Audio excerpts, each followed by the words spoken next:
compreendendo o papel dos FODMAPs nas intolerâncias alimentares. Será que é moda? Mitos? Mistérios? Estou aqui no Conecta Clínico, eu sou Fábio Teixeira, faço parte do Núcleo de Avaliação Funcional do Aparelho Digestivo, aqui na mesa com o mestre Ricardo Barbucci, para destrinchar. Afinal, é só moda falar do FODMAPs? Qual é a real função do FODMAPs nas intolerâncias alimentares? Como podemos compreender para melhor orientar nosso paciente? Mestre. Tudo bem, Fábio? Bom, é o seguinte, a história dos FODMAPs é uma história que não é tão antiga, é uma história mais recente, né? A Universidade de Monash, na Austrália, que trouxe isso para a gente inicialmente, especialmente como um método de abordagem de pacientes com doenças funcionais do tubo digestivo, especialmente a síndrome do intestino irritável, que talvez seja a afecção que a gente tem mais evidência sobre a participação dos FODMAPs, e a gente vai ver que essas evidências, na verdade, não são tão grandes como a gente imaginava que poderiam ser. Na verdade, o que são os FODMAPs? Os FODMAPs, eles representam um conjunto de carboidratos com alto poder fermentativo. FODMAPs é um acrônimo em inglês que significa, então, Fermentable, Oligo, Di, Monosaccharides and Polyols. Então, basicamente, são alimentos fermentáveis, óligo e disacarídeos e monossacarídeos e os polióis, né? Os FODMAPs, eles são classicamente divididos em 5 grupos de alimentos, que incluem a frutose, um monossacarídeo, a lactose, um disacarídeo, oligosacarídeos como os frutanos e os galactanos, e os polióis, que também são monossacarídeos. Esses carboidratos com alto poder fermentativo, a gente costuma falar para os nossos residentes que são as guloseimas prediletas das bactérias intestinais, eles têm como característica, então, serem fermentados por essa microbiota e isso gerar uma série de sintomas. É importante que a gente tenha em mente que os FODMAPs têm a sua fermentação dependente, é claro, também do transporte desses carboidratos, como o caso, por exemplo, dos monossacarídeos, frutose e polióis, e também tem relação direta com a nossa capacidade de digestão, é óbvio, da lactose, no caso de má digestão de lactose, e na fermentação que nós temos de frutanos e galactanos. Isso depende também muito especialmente do tipo de micro-organismos que nós temos. A gente vai falar um pouco quando a gente for falar sobre intolerância à lactose, mas existem micro-organismos que fermentam muito a lactose e outros fermentam pouco. Então, a presença de microbiota sacarolítica é uma coisa extremamente importante que vai determinar se eu vou ter sintomas ou não relacionados com o consumo de lactose. E essa fermentação ainda é afetada, é claro, pela quantidade de consumo desses carboidratos e pelo número de bactérias encontradas no intestino, especialmente no intestino delgado. Então, a presença do supercrescimento bacteriano do intestino delgado é outra coisa que modula bastante a nossa reação frente ao consumo de FODMAPs. De uma maneira simplista, a gente pode dizer que a gente pode citar alguns alimentos presentes aqui em cada um desses grupos. Então, os alimentos ricos em frutose não são alimentos que têm muita frutose, mas o mais importante aqui é a relação que existe entre frutose e glicose nos alimentos. A gente vai falar um pouquinho mais para frente em outra pílula, quando a gente falar de intolerância à frutose. Mas quando existe esse desequilíbrio, havendo mais frutose do que glicose, isso torna esses alimentos muito fermentáveis. Então, algumas frutas, como por exemplo a maçã e pera principalmente, mas também manga, melancia, mamão e pêssego, são alimentos que têm uma quantidade de frutose bastante elevada.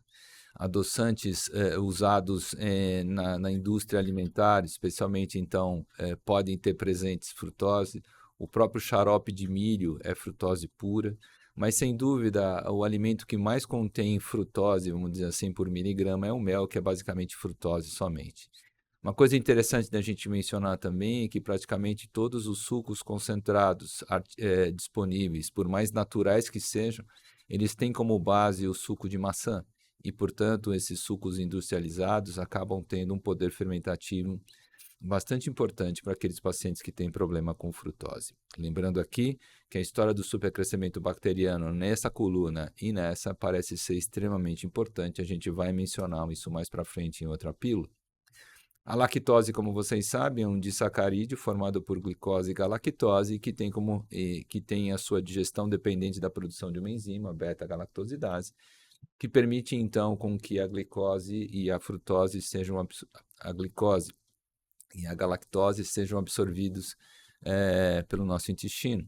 Havendo uma incapacidade de digestão dessa lactose, e a gente vai mostrar depois em outra pílula por que isso acontece, a lactose não digerida vira alimento para as bactérias intestinais e dependendo então da quantidade e tipo de bactérias, isso pode gerar mais fermentação e todas as consequências relacionadas com isso. É importante a gente dizer que não é todo derivado do leite que tem lactose, e é importante também a gente dizer que existem vários alimentos que não são derivados do leite e que podem ter bastante lactose. A gente vai falar um pouco sobre isso também quando a gente for falar sobre intolerância à lactose especificamente. Os frutanos são oligosacarídeos, né, que estão presentes em vários alimentos, né, vários vegetais. Substâncias como alcachofra, aspargos, brócolis, couve de Bruxelas, berinjela, alho, cebola, erva doce, quiabo, trigo, centeio, cookies de uma maneira geral, chicória, pistache, qualquer coisa que tenha, que se acrescente, por exemplo, inulina na alimentação, e uma fruta aqui que entra, que é o caqui, né? Os galactanos, né, são representados basicamente aí pelas leguminosas, né, feijão, lentilho, menos a ervilha, né, grão de bico e soja. Na verdade, vários desses alimentos apresentam frutanos e galactanos em conjunto, né? Aqui são fibras especialmente, portanto a gente não tem capacidade de digestão disso. Em pacientes que têm intolerância a esses grupos de carboidratos, a suplementação com alfa-galactosidase, que é uma enzima que quebra esses carboidratos mais complexos, né, pode ajudar, então, a diminuir a fermentação desses carboidratos. Então, existe alfa-galactosidase disponível para ser consumido, e o consumo da alfa-galactosidase junto com frutanos e galactanos tende a diminuir o poder fermentativo desse grupo de carboidratos. Os polióis estão presentes de forma natural em vários alimentos e de forma artificial em adoçantes. Então, tudo que a gente ingere que é sugarless, normalmente existe uma substituição da sacarose, do açúcar, por polióis. Sorbitol, manitol, isomaltol, maltitol, xilitol. São carboidratos, então, altamente fermentáveis, mas que também se apresentam de forma natural em alguns alimentos. Novamente, maçã e pera, apricot, abacate, cereja, lixia, nectarina, pêssego, ameixa, melancia também e amora, né? Substâncias vegetais como, por exemplo, a couve-flor, o pimentão. Cogumelos são muito ricos em manitol. Para vocês terem uma ideia, é a mesma substância que a gente usa para fazer preparo intestinal para colonoscopia, né? Então, esses são os FODMAPs de uma maneira geral. Normalmente, o que a gente faz na dieta dos FODMAPs é substituir esses FODMAPs por outros alimentos com menor poder fermentativo. Então, frutas como, por exemplo, banana, mirtilo, dependendo da uva, a gente pode ter mais ou menos, toranja, melão, kiwi. Normalmente, as frutas mais ácidas acabam sendo menos fermentativas e são muito mais bem toleradas, né? Legumes como broto de bambu, broto de feijão, acelga, cenoura, endívia,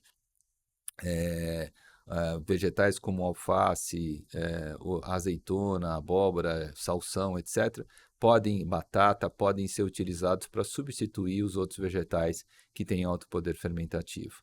A mesma coisa com relação aos grãos, destacando aqui o trigo sarraceno, os produtos sem glúten, que na verdade acabam...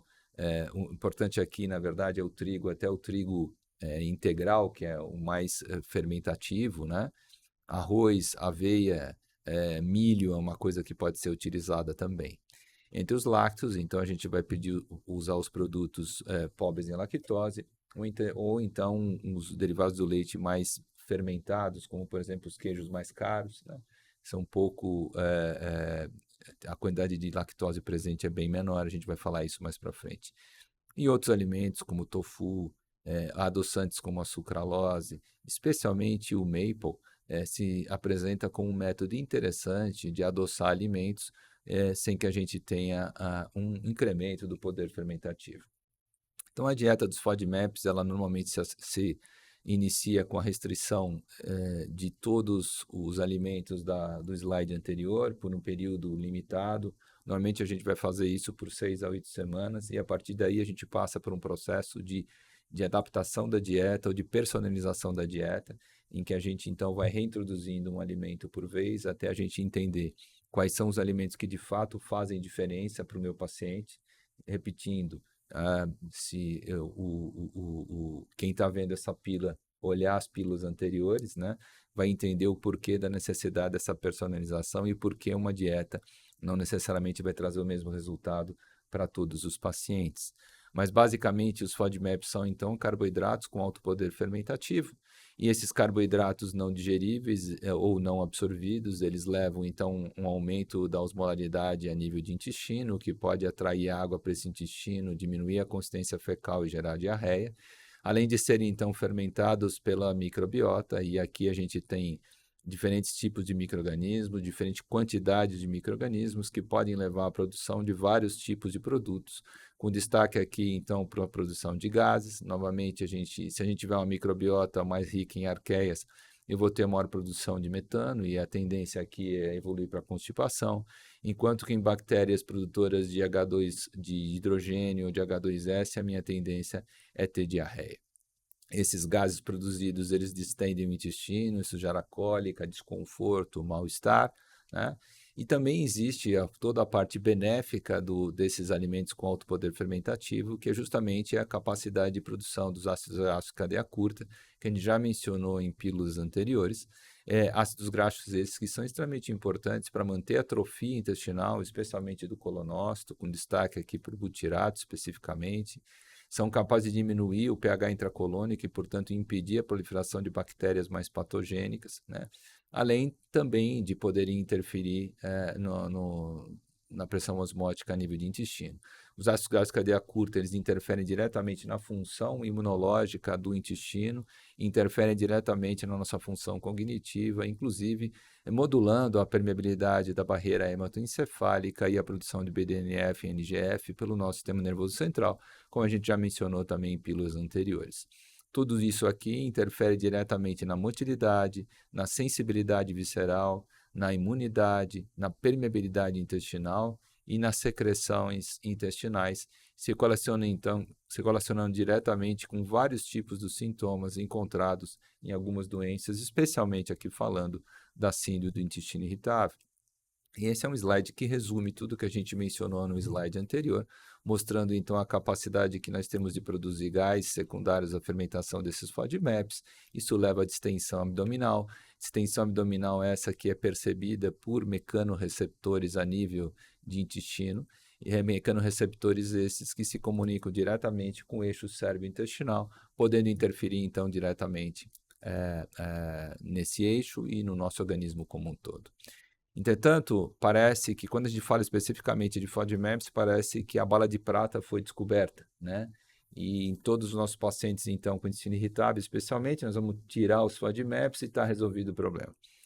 Vamos entrar naquela história das restrições alimentares e o preço que a gente paga por isso, que a gente vai ter que gastar mais dinheiro, literalmente, o prejuízo social que isso tem, o prejuízo eventualmente até psiquiátrico que isso pode trazer para a gente e, consequentemente, também o prejuízo nutricional, já que dietas mais restritivas podem se correlacionar com maior restrição a diferentes tipos de alimentos. E quando a gente pega, então, as dietas propostas para intestino irritável, a gente vê que as dietas pobres em FODMAPs e mesmo a dieta pobre em glúten, que tem sido, assim, utilizada de uma maneira, posso dizer, inescrupulosa até na condução de vários pacientes com intestino irritável, parece que o glúten o glúten e a lactose são os causadores, provavelmente, da destruição da humanidade nos próximos anos. Isso não é verdade.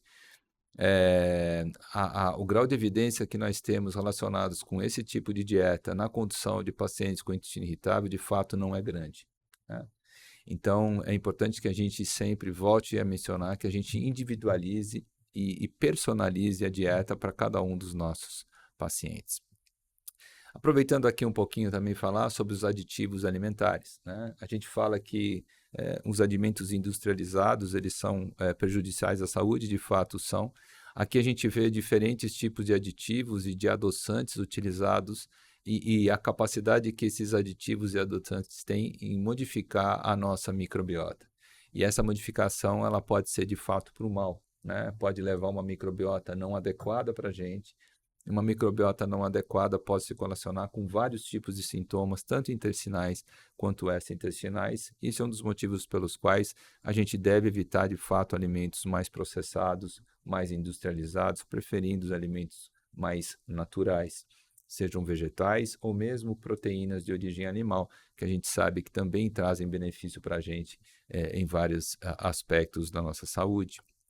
Outra coisa que a gente vai salientar aqui rapidamente é a importância da infecção ou não do Helicobacter pylori, que é uma bactéria bastante importante que infecta o estômago de quase metade da população do planeta Terra e interfere diretamente na fisiologia gástrica. Nós vamos ter uma pílula que a gente vai falar sobre isso, com certeza, mas o Helicobacter pylori é capaz de modificar a nossa capacidade de produzir ácido e modificando a capacidade de produzir ácido clorídrico, isso interfere na metabolização de vários tipos de nutrientes e de bactérias. Sem ácido, eu tenho mais bactérias no estômago, isso aumenta meu poder fermentativo no estômago e no intestino, além de poder desnaturar vários tipos de proteínas que poderiam ser colacionar, por exemplo, reações alérgicas, né, como aqui o Dr. Antônio Fábio tem. Isso pode ter relação direta com a inibição ácida, especialmente nos primeiros anos de vida. Então, a presença ou ausência de Helicobacter pylori pode interferir nisso. Um dos motivos pelos quais a gente evita de tratar H. pylori na primeira infância é justamente o efeito protetor que o Helicobacter tem na primeira infância, aumentando a produção de ácido e limitando, por exemplo, a incidência de alergias alimentares e vários tipos de infecções, tanto intestinais como até tuberculose pulmonar, como a gente tem em alguns relatos de trabalhos produzidos na África.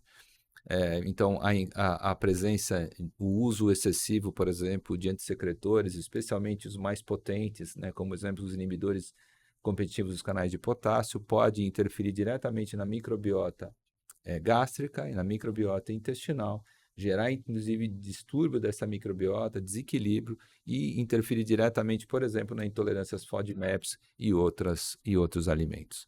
É isso que eu queria falar para você, Fábio. Interessante, Barbucci, quando a gente passa até essa compreensão, porque muito do que nós presenciamos hoje no dia a dia do consultório é o paciente que consulta o Google, consulta o YouTube, já chega, eu quero uma dieta FODMAPs. Então, ou eu estou restringindo o glúten, a super restrição, a gente vai falar lá na frente, mas do dia a dia do consultório, você falou um ponto muito importante, que é como nós podemos lidar, muitas vezes, com algo simples, que é a intolerância a carboidratos complexos. Eu gostaria de saber como você usa a enzima, como você detecta isso, é somente uma busca direta ao paciente, naquele diário alimentar que a gente já falou, e o quanto que isso realmente traz de impacto, que você pode dar liberdade alimentar para muitos pacientes, que eles podem utilizar a enzima e ter uma vida próxima à normalidade.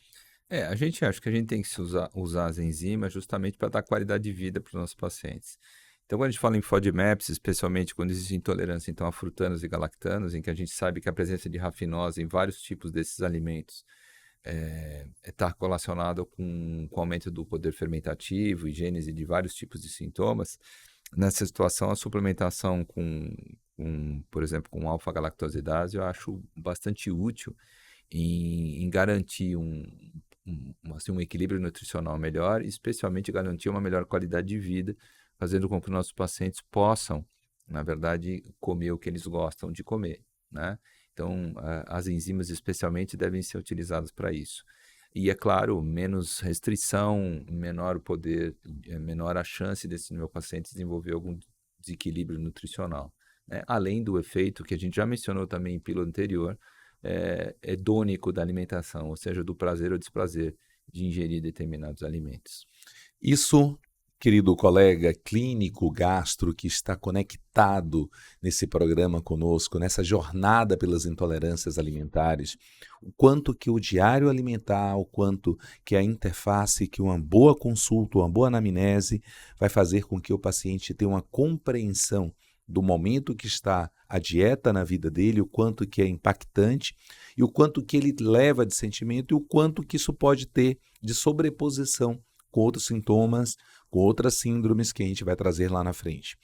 Convidamos vocês para espalharem, viralizarem as nossas pílulas para que mais e mais colegas possam impactar os pacientes. Aguardamos no próximo. Um forte abraço.